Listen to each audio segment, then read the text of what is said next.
जंगल में रात का अंधेरा है। रानी माया बदहवास भाग रही है। पीछे विशाखा हाथ में मशाल लिए शैतानी हंसी हंस रही है। भाग माया भाग, आज मैं तुझे इस दुनिया से विदा करके ही दम लूंगी। नहीं विशाखा, रुक जाओ, मैंने तुम्हारा क्या बिगाड़ा है? मेरे रास्ते का कांटा है, तू हटेगी तभी तो राजपाट मेरा होगा। अचानक माया का पैर फिसलता है और वो गहरी नदी में गिर जाती है। मेरा काम हो गया, यही तो मैं चाहती थी।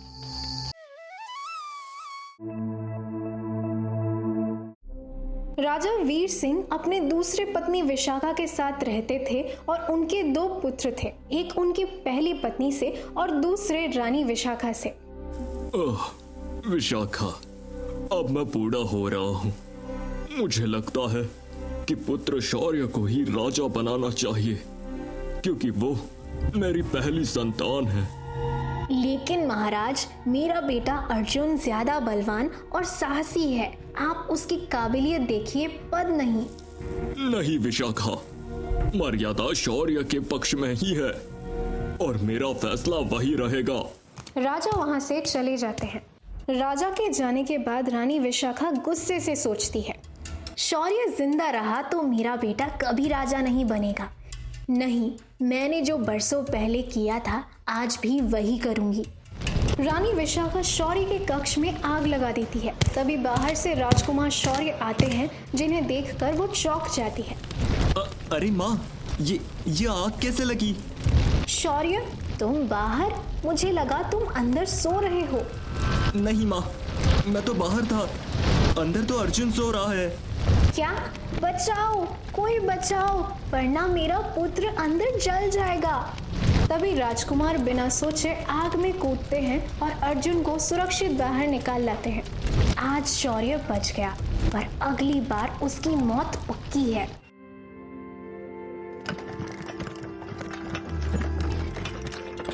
रानी विशाखा तांत्रिक दक्ष की गुफा में जाती है। रानी विशाखा, लगता है इस बार बहुत गहरी साजिश लेकर आई हैं आप। हाँ, मुझे शौर्य को रास्ते से हटाना है, इसीलिए तुम मुझे ऐसा कोई उपाय दो कि पूरी प्रजा उससे नफरत करे और उसे इस राज्य से बाहर निकाल फेंके। ये मायावी जड़ी बूटी है, इसे पीकर आप किसी का भी रूप धारण कर सकती है। बाकी आप तो खुद ही समझदार है। तांत्रिक दक्ष के कहने पर उस जड़ी बूटी को लेते रानी विशाखा वहां से निकल जाती है। आज मुझे उस राजपाट को अकेले हथियाने से और अपने पुत्र को इस राज्य का राजा बनाने से कोई नहीं रोक सकता। जब ही रानी विशाखा जड़ी बूटी पीकर शौर्य का रूप ले लेती है और नदी किनारे टहल रहे राजा के पास पहुंचती है। पुत्र शौर्य, तुम यहाँ? हाँ राजा वीर, क्योंकि अब मुझे राजगद्दी चाहिए और आप उस अर्जुन को देने वाले हैं, इसलिए मैं आज आपको मौत के घाट उतारने आया हूँ। ये क्या कर रहे हो तुम पुत्र? मैं तुम्हारा पिता हूँ। गद्दी के आगे कोई पिता नहीं होता। विशाखा राजा वीर को उस नदी में धक्का दे देती है, जिससे तुरंत उनकी मौत हो जाती है और तभी वहां मंत्री जी आ जाते हैं। राजकुमार शौर्य, ये आपने क्या अनर्थ किया? आपने राजा को मार डाला। सैनिकों, पकड़ लो इन्हें। राजकुमार शौर्य वहां से भागते हैं और ये बात गांव में फैल जाती है और वो सब उन्हें जंगल में पकड़ लेते हैं। मारो इसे, इस हत्यारे को। इसने हमारे प्रिय राजा को मार डाला।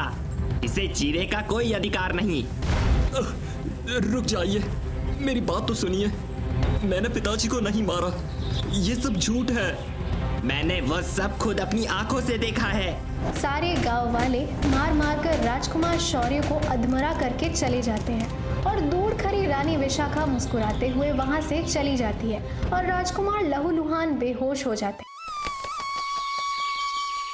राजकुमार को होश आता है, वो दर्द से तड़पते हैं जब वहां एक सुनहरा तोता आता है और उनके जख्मों को ठीक करते हुए कहता है, राजकुमार, हिम्मत मत हारिए, आपका वक्त अभी खत्म नहीं हुआ है।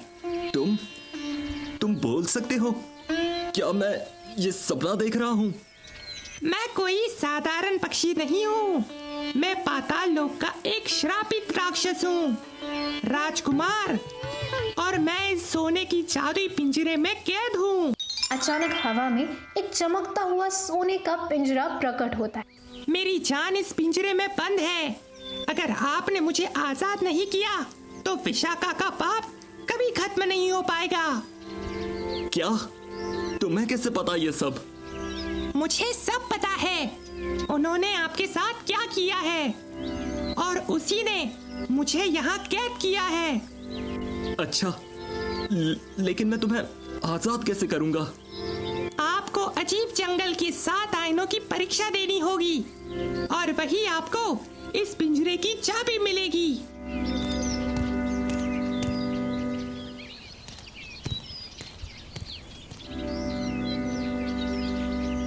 राजकुमार अजीब जंगल के बीचों बीच जाते हैं। मैं यहाँ आ तो गया हूँ, लेकिन वो आईना मुझे मिलेगा कहाँ? जब ही उन्हें वहाँ एक अजीब पेड़ दिखाई देता है जिसकी टहनियों से पत्तों की जगह पानी की बूंदें लटक रही होती है।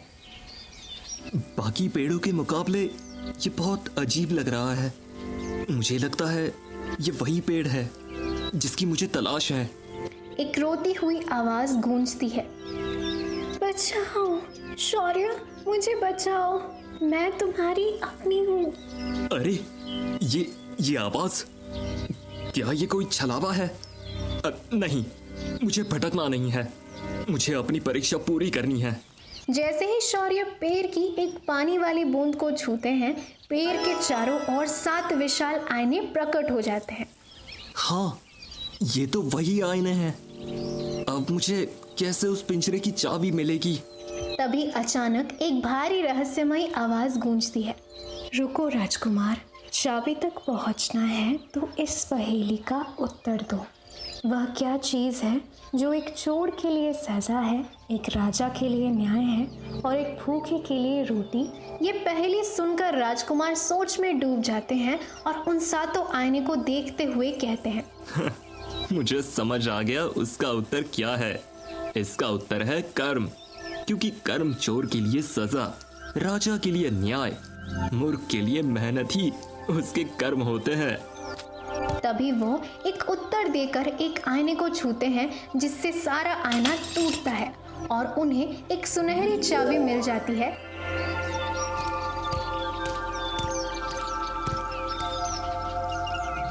जिसे लेकर वो उस पिंजरे को खोल देते हैं। शुक्रिया राजकुमार, अब मेरी शक्ति से आप पाताल लोक जा सकते हैं जहां आपके अपने और उस रोती हुई आवाज का रहस्य छिपा है। अब तुम हो कौन और तुम्हें कैसे पता कि मुझे कोई आवाज सुनाई दी? मैं सब जानता हूँ, क्योंकि मैं पाताल लोक का राक्षस हूँ जिसे तांत्रिक दक्ष ने यहाँ कैद किया हुआ था। लेकिन अब आप देर मत करिए। फिर तोता राजकुमार को अपने जादू से पाताल लोक लेकर जाता है। दोनों पाताल लोक पहुंचते हैं जहां चारों तरफ पत्थरों की बारिश हो रही है और आग की नदियां बह रही है। ये कैसी डरावनी जगह है और सामने वो आधी सोने की मूर्त किसकी है? पुत्र शौर्य, मुझे बचा लो। ये आवाज तो माँ, आप यहाँ? आप तो 7 साल पहले मर चुकी थी ना? नहीं पुत्र, मैं मरी नहीं थी, बल्कि मुझे विशाखा ने यहाँ कैद किया हुआ था। तभी तोता एक दृश्य दिखाता, मैं राजा वीर को पाना चाहती हूँ और उस माया को अपने रास्ते से हटाकर हमेशा हमेशा के लिए राजा वीर की सारी धन दौलत अपनी मुट्ठी में करना चाहती हूँ। हाँ, इसके लिए मुझे तांत्रिक दक्ष की मदद चाहिए। तभी एक गुफा जाती है। क्या हुआ सुंदरी, क्यों आई हो यहाँ? तभी ये सारी बात बताती है जब तांत्रिक दक्ष अपना जादू करते हुए कहता है, मैंने राजा वीर पर जादू कर दिया है, अब वो तुम्हारे वश में हो जाएगा। और रही बात तुम्हारी बहन माया की, तो तुम उसे गांव की नदी में धक्का दे देना, क्योंकि पाताल लोक के राक्षस तोते को मैंने सोने की पिंजरे में कैद कर दिया है और उस नदी को श्रापित कर दिया है ताकि उसमें गिरते ही वो सोने की मूरत बन जाए। पाताल लोक पहुंच जाएगी। विशाखा वहां से चली जाती है और राजा वीर के आते ही कहती है, महाराज, आपने ऐसा क्यों किया? क्यों माया से विवाह किया? मैं आपसे प्रेम करती हूँ। राजा वीर विशाखा के आंसू देखकर सम्मोहित हो जाते हैं। मैंने बहुत बड़ी गलती कर दी, लेकिन अब मैं उसे सुधारूंगा। मैं अभी आपसे विवाह करूंगा। दोनों विवाह कर लेते हैं। जब रानी माया को ये बात पता लगती है तो वो रात को उनके पास आती है। तुमने अपनी ही बहन का घर उजाड़ दिया, मैं तुम्हें मार डालूंगी। मरोगी तब ना जब तुम जिंदा बचोगी, क्योंकि मैं तुम्हें अभी मार डालूंगी। विशाखा जलती हुई मशाल लेकर रानी माया के पीछे भागती है। जब ही अचानक माया उस श्रापित नदी में गिर जाती है। हाहा, मेरा काम हो गया, यही तो मैं चाहती थी।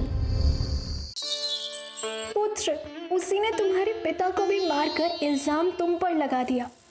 माँ, उस डायर ने हमारी जिंदगी बर्बाद कर दी, लेकिन आप चिंता मत करिए, मैं आ गया हूँ ना, मैं आपको आजाद करूंगा। नहीं पुत्र, मुझे आजाद करने के लिए तुम्हें अपनी जान का बलिदान देकर उन चलते हुए जहरीले तीर को खुद पर खाना होगा। राजकुमार शौर्य सोचते हैं और जबकि दूसरी तरफ विशाखा बेचैन होती है। सब कुछ तो मेरा हो गया, लेकिन मुझे कुछ बेचैनी क्यों हो रही है?